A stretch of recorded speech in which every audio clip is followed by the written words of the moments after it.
그래서 유전적인 요소가 많은 부분들을 차지하는 것은 맞지만 결국에는 우리가 조금이라도 개선시킬 수 있는 부분은 아직도 후천적인 영역에 남아있다. 2학년 아이인데 3학년 교실에 데려다 놓는 거랑 똑같은 거예요. 그럼 당연히 작아 보이겠죠. 이거 먹고 나서 애가 잘 크면 제가 그때 드렸던 게 키 크는 한약이겠거니 하세요. 이렇게도 말씀을 드리는데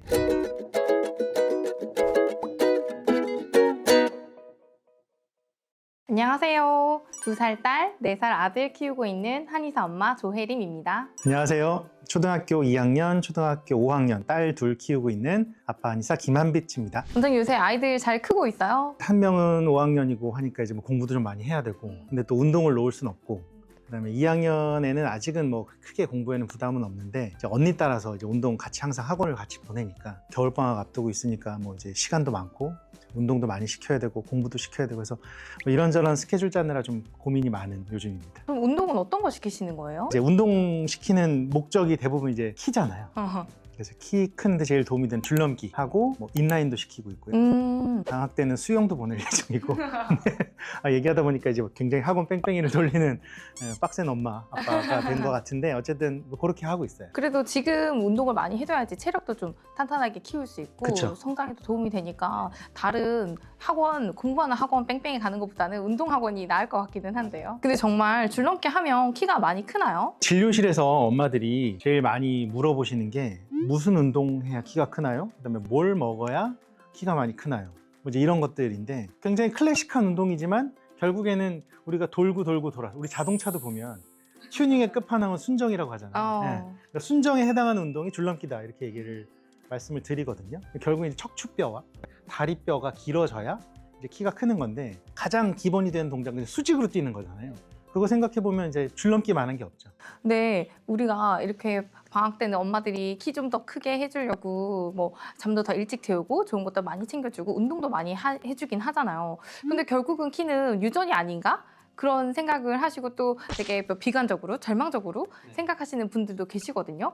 키는 정말 유전이라고 생각하세요? 원장님도 아시겠지만 이제 초진이 왔다. 그러면 이제 제일 먼저 확인하는 게 엄마 키, 아빠 키죠. 그러면서 이제 뭐 상상의 나래를 펴죠.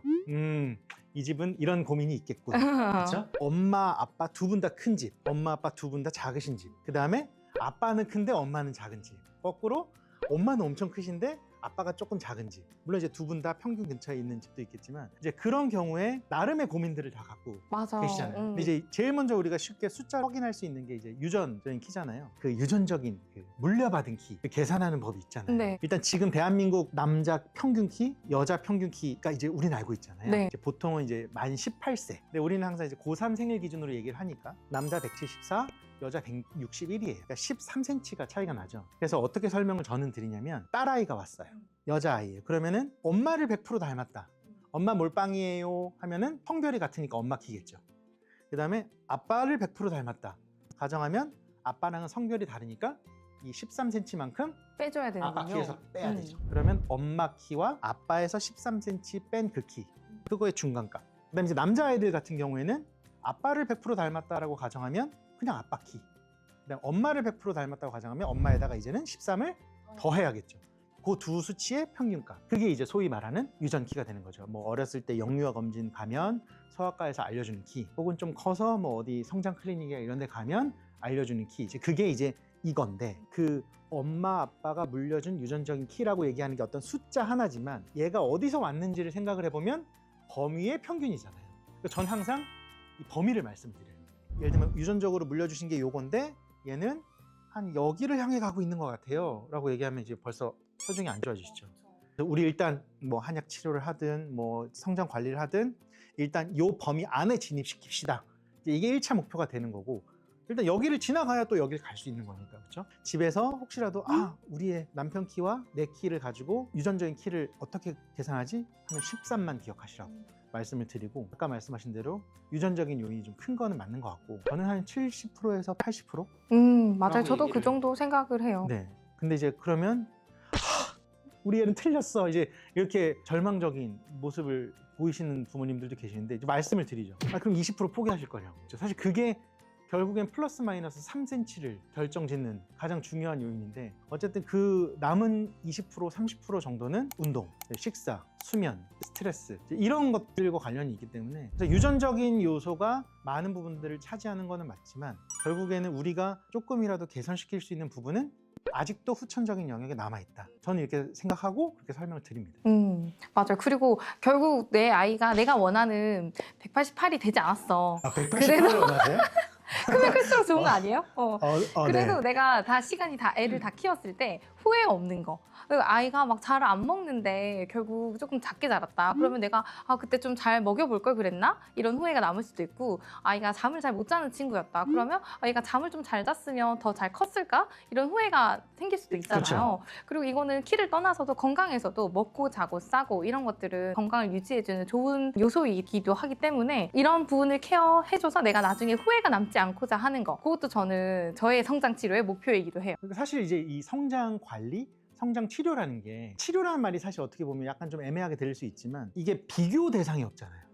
내가 이거를 그때 안 했으면 얘가 좀 덜 컸을까? 내가 이거를 그때 더 해줬었더라면 더 컸을까? 대신 이제 우리는 그때 7살 때 해줄 수 있는 거, 5살 때 해줄 수 있는 거 그거를 우리가 판단을 해서 해줄 수 있으면 그리고 그래서 조금 더 좋아졌으면 부모님 입장에선 할 수 있는 거 다 한 거고 우리 의료인 입장에서도 최대한 그런 부분에 대해서 가이드를 드리고 따라오실 수 있도록 도와드리면 저희도 이제 할 수 있는 거 다 했다고 생각은 해요. 네. 그래서 숫자만 딱 보는 게 아니고 그리고 그 시점의 숫자도 아이가 뭐 몇 센치고 몇 킬로이고 이것도 중요하지만 그 시점 말고 아이가 자라온 패턴이란 게 있잖아요. 맞아요. 이게 정상적인 패턴 안에서 충분히 잘 크고 있느냐. 이 아이는 지금 1년에 4에서 6cm 정도 커야 되는 시기인데 1년에 8cm, 9cm를 크네? 그럼 그것도 이상하다. 그렇죠. 이렇게 체크를 해봐야 돼가지고 꾸준히 비슷한 환경에서 체크한 기록이 있다는 것도 굉장히 의미 있을 것 같고 요즘 아이들 자세가 너무 안 좋아요. 맞아요. 그래서 초등학생들만 봐도 벌써 거북목이에요. 그래서 맞아요. 그러면 아이들이 물리적으로 우리가 뭐 거북목이나 척추 측만증이 있어서 물리적으로 뭐 2, 3cm 더 작아지는 것도 있지만 척추가 그만큼 틀어지면 거기서 나오는 신경 혈관의 흐름도 달라질 수밖에 없고 그건 또 건강에 전반적인 영향을 끼칠 수도 있고 그래서 그런 부분도 같이 체크를 해봐야 될 것 같고 옛날부터 성장 호르몬은 뭐 10시부터 2시까지 나온다 이런 얘기가 있었는데 요즘 연구 결과들을 보면 절대적인 시간 그 10시 2시 그게 중요한 건 아니고 숙면을 취하는 동안 성장 호르몬이 많이 나오게 되는데 그 숙면을 취하는 게 잠들고부터 한 2-3시간 이후부터 많이 나오고 우리가 깨어나야 되는 시간은 정해져 있기 때문에 푹 자고 많이 자려면 적어도 9시, 10시에는 자야지 충분한 호르몬이 나올 수 있다. 이렇게 돼서 그 10시에서 2시 얘기가 또 고착화 된 게 아닌가? 맞아요. 그런 생각이 들어요. 또 키는 앉아있을 때는 안 크잖아요. 누워있어야 크지. 그러니까 많이 자게 해줘라. 첫 잠이 얼마나 연속되느냐. 그러니까 예를 들면 많이 자더라도 10시에 누웠다? 근데 뭐 11시에 깨고 12시에 깨고 뭐 1시에 깨고 이런 것보다 조금 늦게 자더라도 어쨌든 그냥 안 깨고 쭉 잔다. 그러면 너무 걱정하실 필요는 없어요. 이렇게 말을 하기도 합니다. 네. 저희 애들이 아직 어리기는 하지만 성인 예상키를 보면 저희 남편보다는 작게 예상이 되기는 하거든요. 당연히 요즘 애들은 다 잘 먹고 잘 키우니까 뭐 부모님보다는 클 것 같은데 그쵸. 아닌 경우들도 있잖아요. 그러니까 우리가 그렇게 생각하는 이유가 우리 세대가 우리 부모님 세대보다 평균 키가 많이 컸잖아요. 네. 그러니까 내 자식 세대도 우리 세대 평균보다는 크겠지라고 생각을 하는 게 어찌 보면 당연한 건데 실제로는 이제 아시겠지만 거의 20년 동안 평균 키가 거의 안 컸죠. 1cm 크게 정도. 변화가 없죠. 지금도 남자 174점 얼마, 뭐 여자 161점 얼마인데 일단은 사춘기 시기가 굉장히 많이 당겨졌죠. 옛날에는 남자가 기준으로는 대학교 가서 컸다. 군대 가서 컸다. 이런 얘기가 굉장히 많았죠. 그래서 중1, 중2, 중3, 고1, 고2, 고3 이런 식으로 남자애들 많이 컸는데 요즘은 남자아이들 같은 경우에는 고1 키가 거의 성인 키.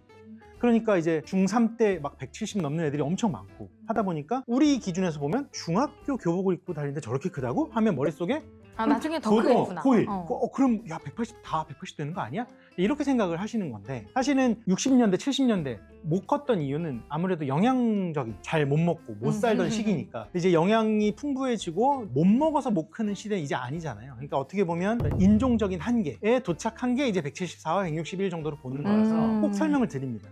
부모님보다 더 크지 않을 수도 있어요. 네. 그렇죠. 네, 그래서 유전적인 키가 그래서 더 중요한 걸 수도 있고 그래서 이제 그런 말씀을 드리면 굉장히 이제 많이 놀라시죠. 네. 그니까 나보다는 당연히 더 크겠지 했는데 나만큼 크는 것도 당연한 일은 또 아니구나 싶기는 하더라고요. 그래서 못 크는 경우도 정말 많이 봤고 나중에 이제 뭐 대체 뭐가 문제였던 거야? 이제 이렇게 뒤늦게 후회하시는 경우도 많아서 항상 일찍 성장 점검 하라고 말씀드리죠. 꾸준한 성장 점검 관리가 중요하다. 옛날에는 정말 못 먹어서 많이 못 컸으면 요즘 이제 뭐든지 다 잘 먹는 세상이 되다 보니까 잘 먹으면 키로 간다 이렇게 생각을 하고 또 할머니 할아버지 눈에는 맞아요. 우리 통촉한 선수도 이렇게 말랐어. 계속 더 잘 먹어라 잘 먹어라 지금 살을 쪄야지 살이 빠지면서 키로 간다 이렇게 하는데 그 부분은 어떻게 생각하세요? 저는 약간 그 시간 순서를 뒤집어서 말씀드리거든요. 키 클 때 되면 살이 빠지는 게 아니라 너무 이제 비만도가 높은 애들은 살을 빼야 키가 더 커요. 이제 이렇게 말씀을 드리기도 하고 근데 이제 약간 그게 착시 효과가 있는 게 애들이 잘 먹잖아요. 그럼 잘 먹는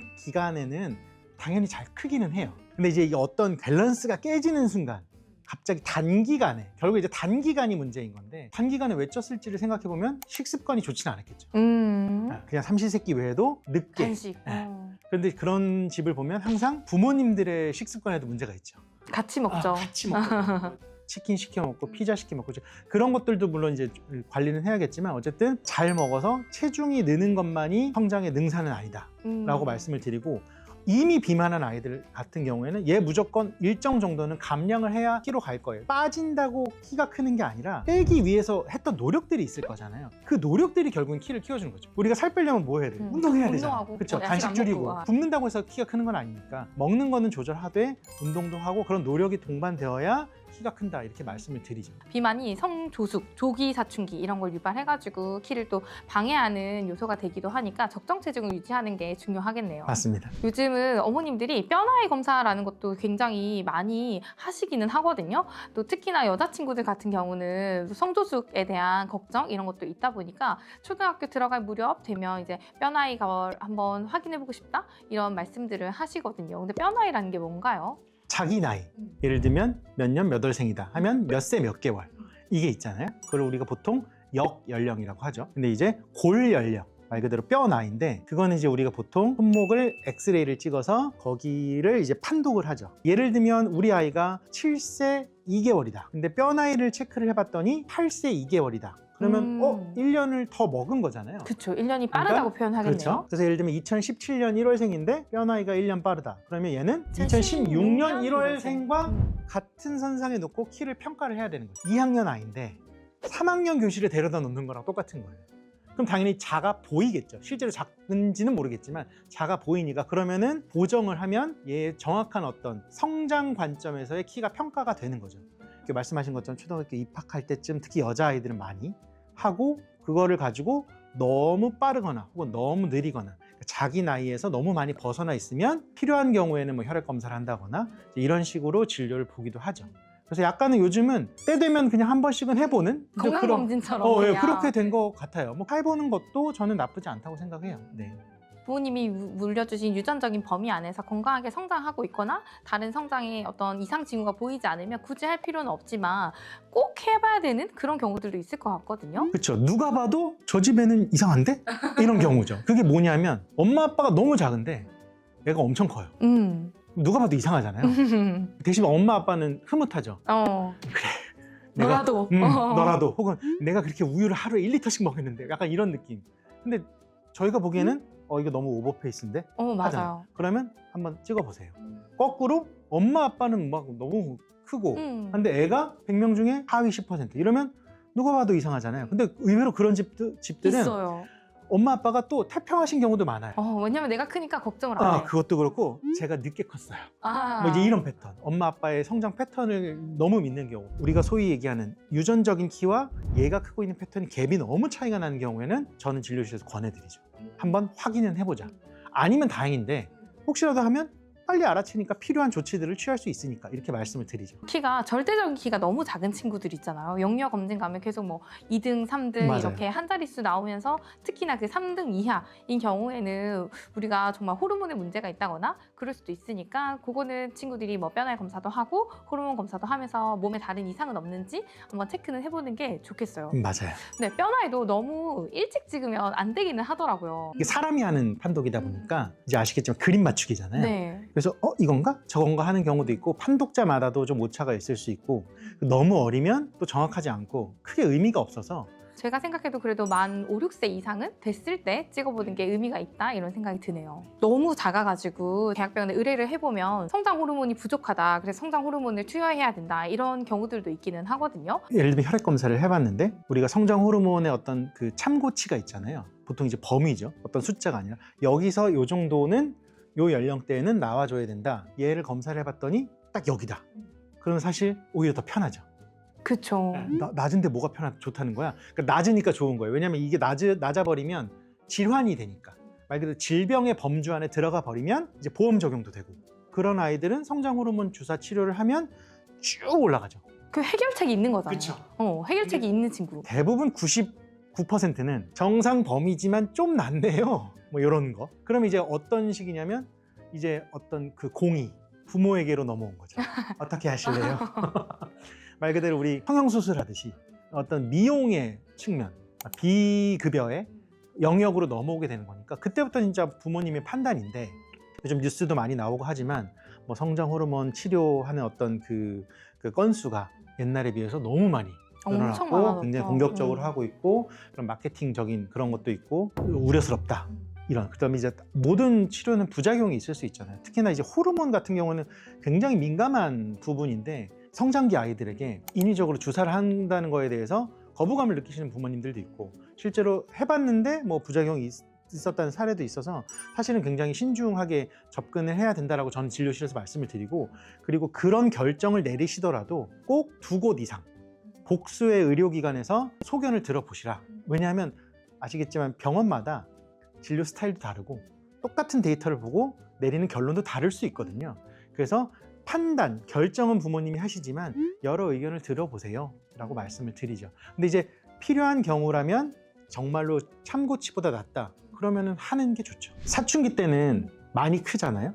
많이 크는데 사실 사춘기 전이 사춘기는 1년에 10cm도 크고 막 하지만 그 사춘기가 길어야 3년이거든요. 그러니까 다 커봤자 25cm, 뭐 많으면 30cm인데 우리가 사춘기 때부터 거꾸로 거슬러 올라가면 초등학교 4학년, 3학년, 2학년, 1학년, 7살, 6살, 5살, 4살 거의 8, 9년 정도 1차 급성장기 두 돌이 끝나고 나서도 한 9년 동안의 시간이 있는데, 그때는 4에서 6cm밖에 안 크지만 그거 다 9년 누적하면은 사춘기 때 크는 이 센티미터보다 훨씬 더 많은 센티미터를 크죠. 그러니까 결국은 그 시기가 더 중요한 거거든요. 길게 늘어났을 뿐이지.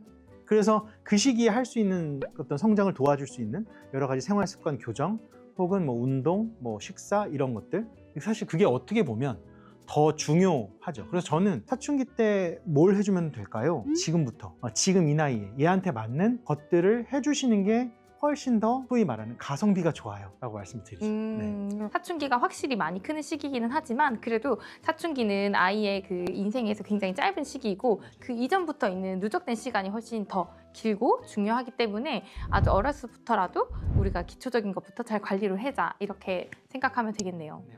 그런 질문 받으시잖아요. 키 크는 한약으로 지어주세요 라고 이제 아예 선언하듯 들어오시는 분도 있고, 되게 조심스럽게 이번에 먹는 약에 키 크는 것도 같이 들어가죠?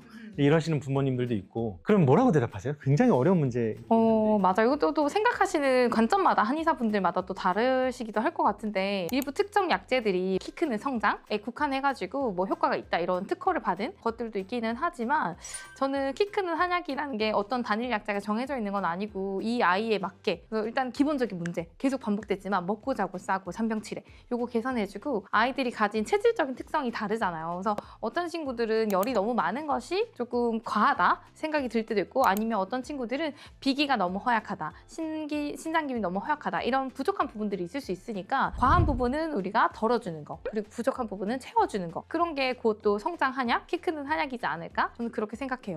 저의 그 생각, 제가 실제로 진료실에서 설명하는 거와 거의 똑같은 걸 말씀해 주셨는데, 이제 농담 삼아 친한 엄마들한테는 그렇게 이거 먹고 나서 애가 잘 크면 제가 그때 드렸던 게 키 크는 한약이겠거니 하세요. 이렇게도 말씀을 드리는데, 결국에는 아이들마다 부족한 부분이 다르고 그다음에 차고 넘치는 부분도 있을 수 있고, 차고 넘치는 건 깎고 부족한 부분은 메꿔주고, 그러니까 다 다른 약인데 그게 아이에게 잘 맞고 잘 들어가면 결과적으로 그게 키를 키워주는데 가장 주된 역할을 해주는 한약이 되는 거죠.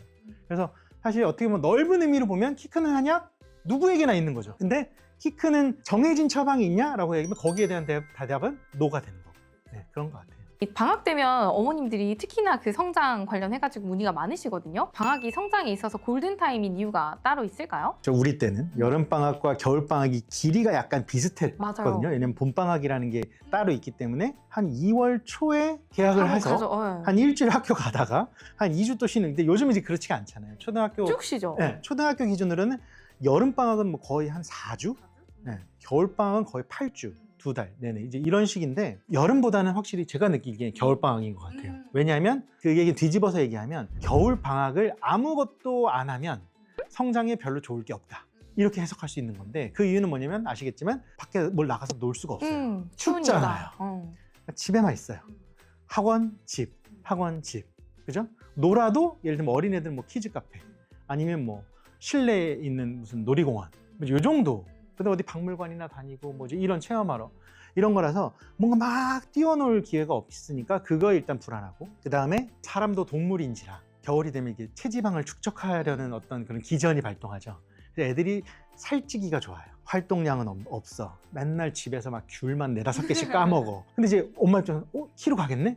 근데 결국은 이제 그게 비만해지기도 쉽고 이제 그렇기 때문에 겨울방학 때는 무조건 얘를 최대한 운동을 시켜야 돼요. 어떻게든 줄넘기 학원이든 운동을 해서 이제 성장에 좋은 영향을 줘야 되기 때문에 성장 치료의 적기라고 하는 거고 그다음에 방학이 길다 보니까 꾸준하게 뭔가 장기적으로 치료를 하기가 좋잖아요. 그래서 한의원에 내원을 해서 예를 들면 침 치료를 받을 수 있는 아이라면 뭐 성장 혈자리들의 침 치료를 하고 그다음에 이제 이제 뭐 아랫배라든지 그런 데 뜸 치료하고 부항 치료도 혹은 뭐 한약 치료든 추나 치료도. 그렇죠. 추나 치료도 자세 자세 교정. 교정 이런 것들 도움이 되니까 실제로 그렇게 꾸준하게 겨울방학 한 7주, 8주 이렇게 해서 투자해서 한의원에서 치료받고 하면 3월 달에 계약해서 이제 막 따뜻해지니까 막 뛰어놀잖아요.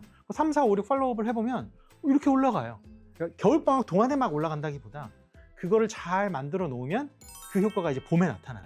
성장의 바탕을 만들어 주는 거죠. 그렇죠. 그 시간에. 약간 이제 베이스를 깔아주는, 만들어주는, 기초를 다져주는 역할이라고 보시면 될 것 같아서 겨울방학 굉장히 중요합니다. 그래서 성장 치료는 일단은 뭐 정해진 때는 없다. 지금 당장 이 순간부터 할 수 있는 일을 잘 하는데 우리가 체크해 볼 게 잘 먹고, 잘 자고, 잘 싸고, 아프지 않고 또 스트레스 받지 않는 거. 요거 5가지는 기본 요소라고 생각하고 어머님들도 우리 아이들 건강을 체크하실 때, 성장을 체크하실 때 이런 부분은 잘 되고 있는지 생각해 보시면 좋겠고 그리고 방학을 앞두고 있으면 어머님들도 스트레스가 굉장히 많고 체력적으로 많이 부담이 되잖아요. 엄마 아빠도 모두 잘 먹고 잘 자고 잘 싸고 스트레스 그리고 안 스트레스 받고. 받지 않는 거 네. 그거 잘 지켜가지고 아이들 건강하게 잘 키워주시면 좋겠습니다. 오늘 또 이렇게 키 성장 주제로 재밌는 얘기들 많이 나눠봤는데 키 성장도 좋고 또 키 성장이 아니더라도 아이들 건강 관련해서 궁금하신 점 있으시면 댓글로 알려주세요. 그럼 또 저희가 자세하고 친절하게 안내해드릴게요. 감사합니다. 감사합니다.